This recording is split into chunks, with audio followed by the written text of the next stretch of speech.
देश न्यूज में आपका स्वागत है। मैं हूं आपके साथ धर्मिष्ठा और आप देख रहे हैं हमारा खास कार्यक्रम। भारतीय जनता पार्टी की सांसदों वाली रणनीति कारगर साबित हुई। मध्य प्रदेश, छत्तीसगढ़, राजस्थान में जो सांसदों वाली रणनीति बनाई थी, उस पर भारतीय जनता पार्टी ने जीत दर्ज की है। भाजपा ने विधानसभा चुनाव में कई सांसदों को चुनावी मैदान में उतारा था। पार्टी ने मध्य प्रदेश और राजस्थान में 7-7 और छत्तीसगढ़ में 4 मौजूदा सांसदों को टिकट दिया था। भाजपा की यह रणनीति कितनी कारगर साबित हुई, ये तो आपने चुनाव परिणाम में देख ही लिया। 4 राज्यों के विधानसभा चुनाव के परिणाम आ चुके हैं। भारतीय जनता पार्टी ने सांसदों पे दांव खेला था। मध्य प्रदेश की 230 सदस्यीय विधानसभा में भाजपा ने 163 सीटों पर जीत दर्ज की, जबकि कांग्रेस 66 सीटों तक ही सिमट गई। भाजपा राजस्थान में सत्तारूढ़ कांग्रेस से भी काफी आगे निकल गई। यहाँ की जनता पिछले 3 दशक से हर चुनाव में सरकार बदलती रही है। भाजपा ने 115 सीटों पर जीत दर्ज की, जबकि कांग्रेस 69 सीटों पर ही कब्जा कर सकी। इसके साथ ही कांग्रेस शासित छत्तीसगढ़ में भी भारतीय जनता पार्टी ने 54 सीट और कांग्रेस 36 सीट अपने नाम कर पाई। परिणामों को देखें तो भाजपा की सांसद वाली रणनीति कारगर साबित होती दिखी। दरअसल भाजपा ने इन राज्यों के विधानसभा चुनाव में कई सांसदों को चुनावी मैदान में उतारा था। पार्टी ने मध्य प्रदेश और राजस्थान में 7 सांसद और छत्तीसगढ़ में 4 मौजूदा सांसदों को टिकट दिया था। भाजपा की यह रणनीति बहुत कारगर साबित हुई। और सबसे पहले हम बात करेंगे मध्य प्रदेश में। मध्य प्रदेश में भाजपा ने कितने सांसदों को उतारा और उनकी क्या पृष्ठभूमि रखी। मध्य प्रदेश की 230 सदस्यीय विधानसभा के लिए 17 नवंबर को वोट डाले गए। यहाँ भाजपा का कांग्रेस से सीधा मुकाबला था। राज्य की अहमियत को समझते हुए भारतीय जनता पार्टी ने यहाँ अपनी पूरी ताकत झोंक दी। पार्टी ने 7 सांसदों को विधायकी का चुनाव लड़ाकर इस बात का संकेत दे दिया था कि वह इस चुनाव को हल्के में नहीं ले रही। नरेंद्र सिंह तोमर दिमनी विधानसभा सीट से उतारे गए। केंद्रीय मंत्री रहे नरेंद्र सिंह तोमर विधानसभा दिमनी से चुनाव लड़ा। वर्तमान में यह सीट कांग्रेस के पास थी। 2018 के चुनाव में रविंद्र तोमर यहां से जीते थे। कांग्रेस ने इस बार भी रविंद्र पर ही दांव खेला था। आखिरकार दिमनी सीट पर भारतीय जनता पार्टी के नरेंद्र तोमर ने बाजी मारी। उन्होंने 24,461 सीटों से बहुजन समाज पार्टी के बलवीर सिंह को शिकस्त दी और कांग्रेस यहां दूसरे नंबर पर भी नजर नहीं आई। बात करें केंद्रीय मंत्री प्रहलाद पटेल की। प्रहलाद पटेल को महाकौशल की सीट नरसिंहपुर से चुनाव मैदान में उतारा था।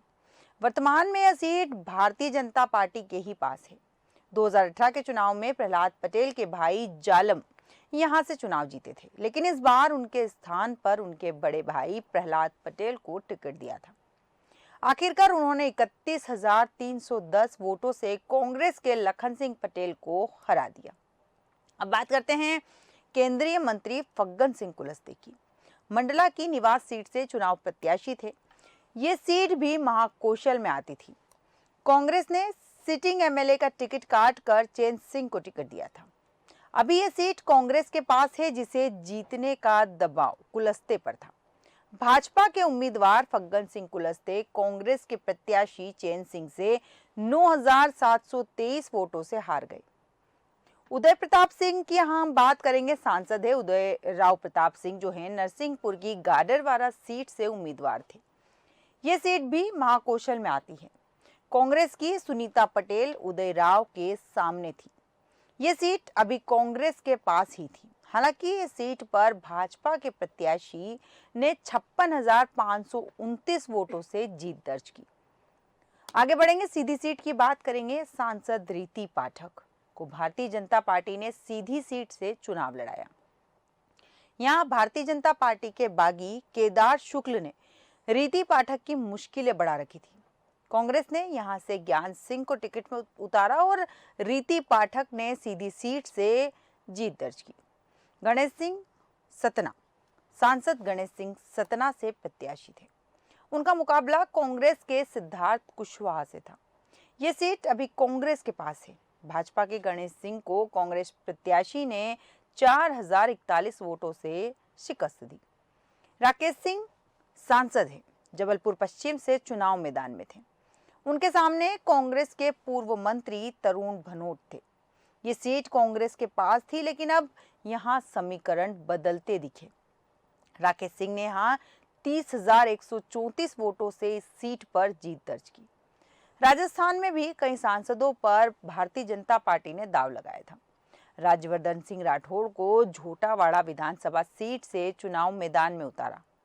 इसी तरह दिया कुमारी को विद्याधर नगर, बाबा बालकनाथ को तिजारा, डॉक्टर किरोड़ीलाल मीणा को सवाई माधोपुर, भागीरथ चौधरी को किशनगढ़, देवजी पटेल को सांचौर और नरेंद्र कुमार को खिंचड़ मंडावा सीट से प्रत्याशी बनाया गया। राज्यवर्धन सिंह राठौड़ भारतीय जनता पार्टी ने सांसद राठौड़ को जयपुर की झोटवाड़ा विधानसभा सीट से प्रत्याशी बनाया। राठौड़ जयपुर ग्रामीण लोकसभा सीट से सांसद और केंद्रीय सूचना एवं प्रसारण राज्य मंत्री भी है।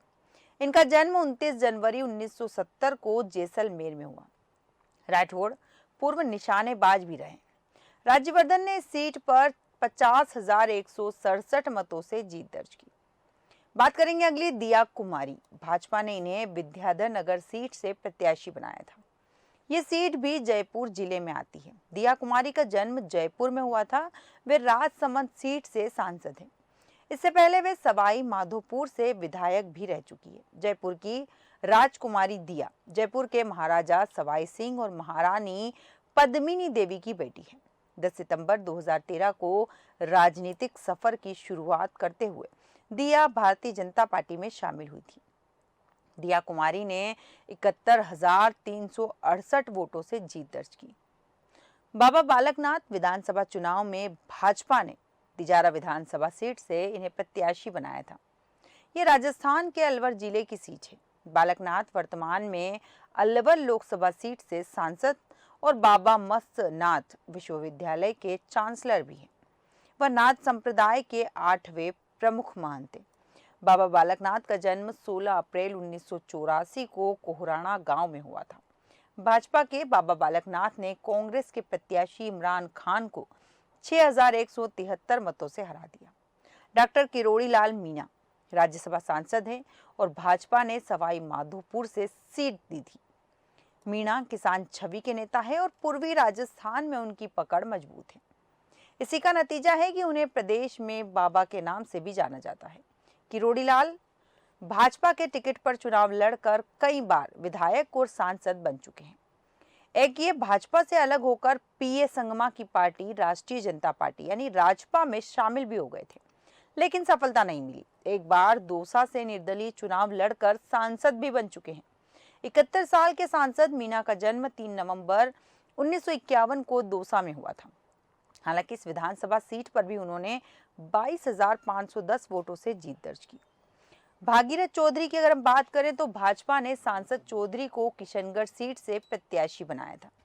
यह विधानसभा सीट अजमेर जिले में आती है। भागीरथ अजमेर लोकसभा सीट से सांसद हैं। राजस्थान 2013 विधानसभा चुनाव में वे किशनगढ़ सीट से विधायक भी रह चुके हैं। भारतीय जनता पार्टी ने पुरानी सीट से ही 16 जून 1954 में जन्मे भागीरथ को एक बार फिर प्रत्याशी बनाया, लेकिन यह दांव उल्टा पड़ता दिख रहा था। भागीरथी चौधरी 37,534 वोटों के साथ तीसरे स्थान पर रहे, यानी अपनी जीत दर्ज नहीं कर पाए। किशनगढ़ सीट पर इन्हें करारी शिकस्त मिली। आगे बढ़ेंगे, सांचौर विधानसभा सीट से बात करेंगे। देवजी पटेल को यहां से प्रत्याशी बनाया था। ये सीट जालोर जिले में आती है। देवजी पटेल जालोर सिरोही संसदीय क्षेत्र से तीसरी बार सांसद हैं। वे 2009, 2014 और 2019 के लोकसभा चुनाव में लगातार जीते हैं। 47 साल के देवजी पटेल को देवजी भाई एम पटेल के नाम से भी जाना जाता है। उनका जन्म 24 सितंबर 1976 को जालोर के जाजूसन सांचौर में हुआ। हालांकि सांचौर विधानसभा सीट पर देवजी पटेल 30,535 वोटों के साथ तीसरे स्थान पर रहे। भाजपा ने मंडावा सीट से नरेंद्र कुमार खिंचड़ को प्रत्याशी बनाया था।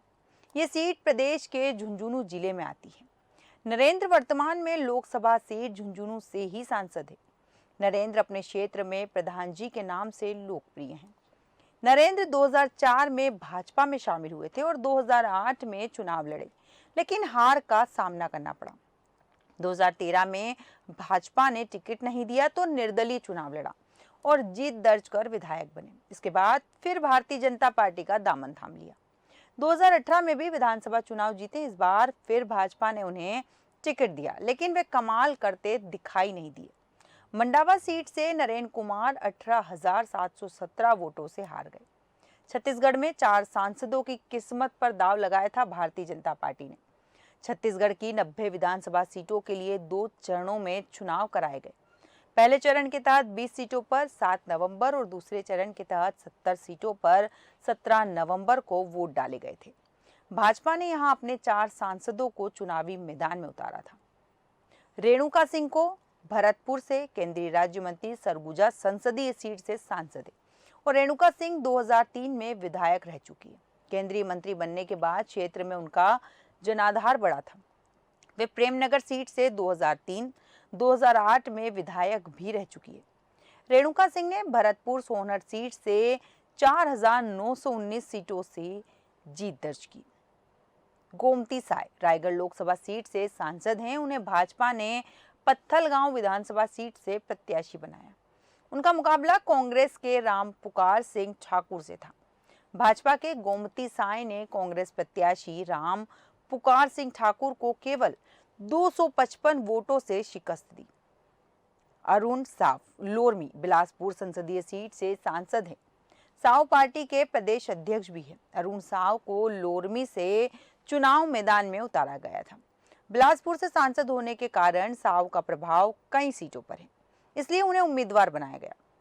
आखिरकार कांग्रेस प्रत्याशी को करारी शिकस्त देते हुए भाजपा के अरुण साव 45,891 वोटों से जीते।